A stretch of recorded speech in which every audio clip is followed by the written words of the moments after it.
இப்போது BMI calculator எப்படி பார்க்குறதுங்கிறத நான் சொல்கிறேன். கூகுளில் போய் பிஎம்ஐ கால்குலேட்டர்னு பண்ணுங்கள். சரியா? இங்கே கால்குலேட் டாட் இன் இருக்கா, பிஎம்ஐ கால்குலேட்டர் இருக்கா, அதை வந்து டச் பண்ணுங்கள். டச் பண்ணிங்க அப்படின்னாக்கா என்ன ஏஜ்னு கேட்கும். என்ன ஏஜில் இருக்காங்க, இப்போ ஒரு 35 ஏஜில் இருக்காங்க அப்படின்னா 35ன்னு கொடுங்க. ஓகேவா? ஹைட்டு வந்துட்டு 160ன்னு கொடுக்குறீங்களா, 160. வெயிட் வந்துட்டு ஒரு 80 இருக்காங்கன்னு வச்சுக்கோங்க. ஓகேவா? கால்குலேட்னு கொடுங்க.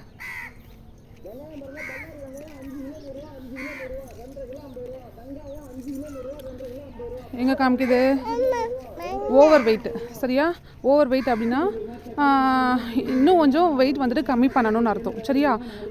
அண்டர் வெயிட்னா ரொம்ப வெயிட் வந்துட்டு கம்மியாக இருக்காங்கன்னு. நார்மலாக அந்த ரெட் கலர், அந்த க்ரீன் கலரில் இருக்க பாருங்கள், அப்படி இருந்துச்சு அப்படின்னாக்கா ஓகே பரவாயில்ல, இந்த வெயிட் வந்துட்டு இவங்க உடம்புக்கு ஏற்ற வெயிட் தான் அப்படின்ற மாதிரி இருக்கும். சரியா? இப்போ வந்துட்டு எப்படி ஓவர் வெயிட்டில் தான் இருக்காங்க. சரியா? அப்போ கண்டிப்பாக அவங்க வந்து ரெடியூஸ் பண்ணி ஆகணும். சரியா? இப்படி தான் நம்ம வந்து கால்குலேட் பண்ணி மற்றவங்களுக்கு வெல்னஸ் வந்து எடுத்து கொடுக்கும்போது இப்படி தான் கால்குலேட் பண்ணி எடுத்து கொடுக்கணும். ஓகேவா?